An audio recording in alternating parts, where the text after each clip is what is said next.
Bonsoir à tous et bienvenue dans ce JT du jeudi 2 juillet 2020. Toutes les heures à partir de 18h, l'essentiel de l'actualité du Grand Grenoble en moins de 10 minutes.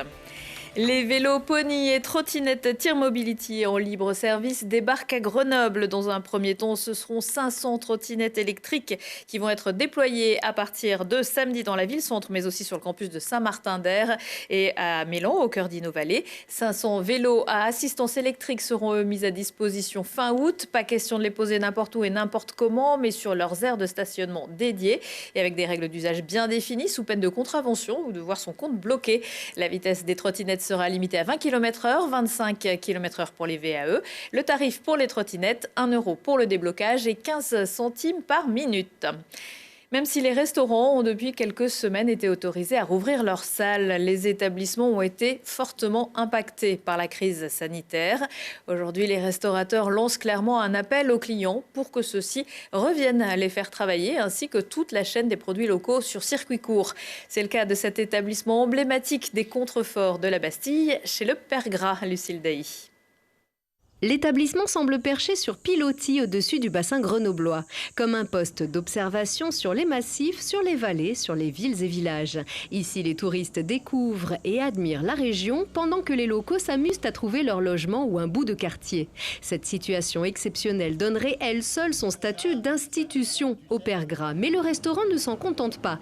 Et de père en fils, il veille depuis 1896 à élever le drapeau de la cuisine du Dauphiné. Nous, on était une ferme auberge il y a plus de 100 ans. C'était d'abord une ferme. Les militaires, les ouvriers de la cimenterie Vicat s'arrêtaient chez le Père Gras à la ferme pour manger une omelette avec les œufs du poulailler, pour manger un civet de lièvre quand c'était la chasse, un gratin dauphinois, une faisselle. Donc le lien avec la production, avec le fermier, c'est dans l'ADN de la maison. Et c'est une préoccupation pour le client, parfois même une priorité. Si la crise sanitaire du Covid-19 a contraint les populations à se tourner davantage vers les circuits courts, les habitudes se sont bel et bien installées. Aujourd'hui, Laurent Gras et l'Union des métiers et des industries de l'hôtellerie de l'Isère s'appuient sur cette tendance pour relancer la restauration très durement touchée par cette crise. C'est une double bataille, c'est-à-dire maintenir les établissements debout et faire en sorte que l'affluence revienne, et si possible avec des circuits vertueux pour pérenniser et correspondre à la demande actuelle des consommateurs. Alors tout le monde ne peut pas changer du tout au tout, mais on peut petit à petit à l'ardoise faire un plat, trouver une adresse. C'est un des seuls bienfaits de cette épidémie, donc au moins celui-ci, sauvons-le, préservons-le et faisons en sorte de continuer dans cette démarche vertueuse. Avec par exemple ce menu 100% isérois avec gazpacho aux tomates de Beaurepaire, fenouil de Saint-Imier, truitelle frites de la Saône avec gratin dauphinois et salade de muriennette, sans oublier le soufflé glacé à la chartreuse. Notre maître restaurateur devient un ambassadeur des producteurs, moteur de l'économie locale des métiers de bouche, mais d'abord générateur de plaisir. Et pour l'instant, les restaurateurs qui ont rouvert en Isère, les plutôt chanceux, tournent à 50 voire 60% d'activité. Ceux qui avaient une clientèle principalement affaires sont plutôt à 10 ou 20% d'activité. Réouverture ce jeudi de la piscine Jambron. Clairement, cela faisait longtemps que les bassins grenoblois n'avaient pas été aussi calmes en plein été. Pas une vague plus haute que l'autre, à peine quelques clapotis. Il faut dire que le Covid-19 et les règles de distanciation sociale sont passés par là. Au bord de l'eau comme à l'intérieur, on baigne dans la sérénité. Satisfaction effectivement d'ouvrir la piscine Jambron enfin. Nous avons ouvert ce matin à partir de 8h. Avec toutes les restrictions gouvernementales, on a mis en place une ouverture par créneau de 2h15 avec un nettoyage complet entre chaque créneau d'ouverture. On a doublé les équipes le matin et l'après-midi. On a des équipes en 6h-13h, des équipes en 13h-20h. Donc on a 8 agents techniques plus l'encadrement. Qui font du nettoyage pendant le créneau, et à l'intercréneau, on a 45 minutes où on désinfecte les points de contact, les vestiaires, les sanitaires, les plages, avec des produits adaptés en fonction des recommandations de l'ARS. Donc il a fallu combiner en fonction des cabines de déshabillage, du nombre de douches, etc. Ce qui nous a donné en fait une capacité d'accueil du public. Donc aujourd'hui on est sur 200 personnes. Donc on a 4 créneaux de 200 personnes par jour. Donc voilà, ce qui nous fait une capacité d'accueil de 800 baigneurs au quotidien. C'est plutôt bien fait, hein. C'est sur le site de Grenoble, on y accède vite depuis Google. Enfin, franchement, les liens sont vite là. Et et tout tourne bien. Donc quand on arrive à la piscine, on est bien encadré, tout ça. Donc franchement, plutôt satisfait. Ouais. Avant de venir, on ne savait pas trop. Alors on est allé sur le site internet de la piscine et puis on a bien vu qu'il ne fallait pas mettre de poussette, enfin arriver avec une poussette. Donc c'est vrai que c'est un peu sport. Mais voilà, on y arrive et il fait beau. Donc on va passer certainement une très belle après-midi. Attention, le port du masque est obligatoire dans la file d'attente et jusqu'au vestiaire. La région Auvergne-Rhône-Alpes soutient le hockey sur glace grenoblois. 71 000 € pour le fonctionnement, 25 000 € pour l'investissement et 10 000 € pour anticiper les difficultés liées au Covid-19. Les brûleurs de loup obtiennent donc en tout 106 000 € de la part de la région au bénéfice du centre de formation du club. Il accompagne chaque année une dizaine de joueurs professionnels dont certains ont rejoint la NHL. Un chèque géant a donc été remis symboliquement au président du club, Jacques Rebaud, par les conseillères régionales Catherine Bolz et Nathalie Béranger, cette dernière qui pourrait rejoindre les bancs du conseil municipal de Grenoble vendredi soir aux côtés d'Alain Carignon. Le club de la presse de Grenoble et de l'Isère vient de désigner les lauréats de la 3e édition de son prix Journalisme et Société. Une distinction qui récompense le traitement des enjeux de société, notamment les discriminations, les inégalités, le racisme ou l'antisémitisme.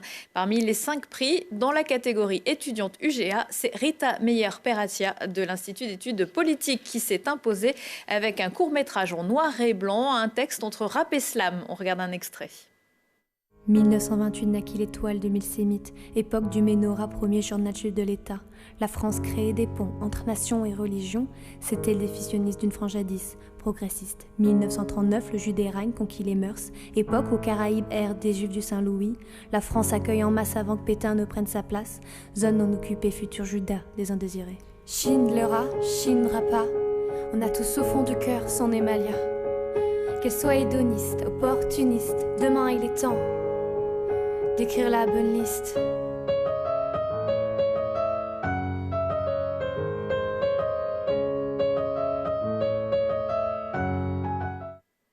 Et cette année, le Club de la Presse avait reçu une 50aine de contributions.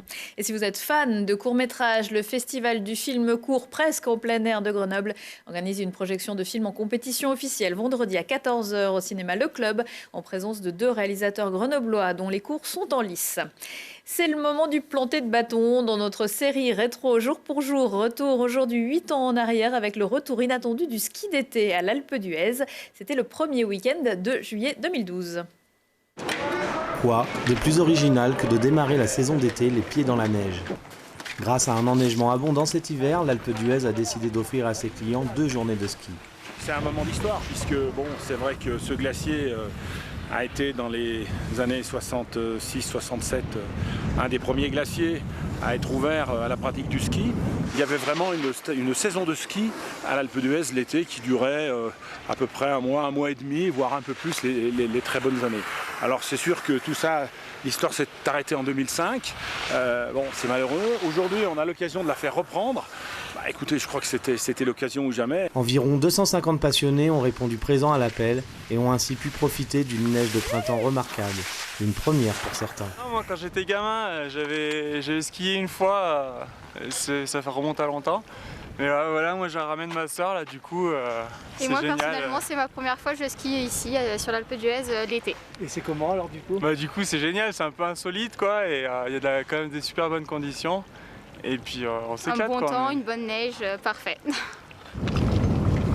Quelques surprises au détour d'une piste, le 93e régiment d'artillerie de montagne à l'exercice, ou même une championne de ski. Tout le monde est hyper content d'être là, de se retrouver.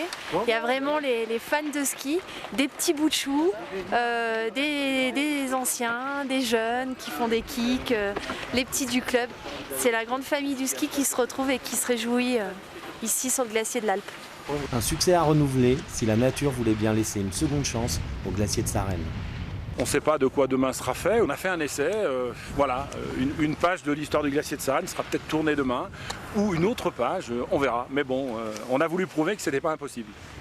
C'était donc en juillet 2012. La station de l'Isère réussira à ouvrir de nouveau quelques jours son glacier aux skieurs d'été en 2013 et 2014. Avant de tourner à nouveau la page, le glacier de Sarenne se réduisant comme peau de chagrin. Cette photo a été prise aujourd'hui. Les scientifiques ne lui donnent d'ailleurs plus que quelques années à vivre. Et si vous assistiez à un concert dans votre voiture, sur le principe des drive-in au cinéma Sound of Vercors vous attend vendredi soir en Montagne de Lens, où un casque audio vous sera remis. À 18h30, un conte pour enfants, et à partir de 20h, 3 artistes: Pierrot Dezel, local de l'étape, Narimen, chanteuse lyrique, et cello, formation avec Loopstation, percu électronique ou harmoniseur vocal. Prochain rendez-vous avec l'actu dans 1 heure et en replay sur télégrenoble.net. Très belle soirée à tous.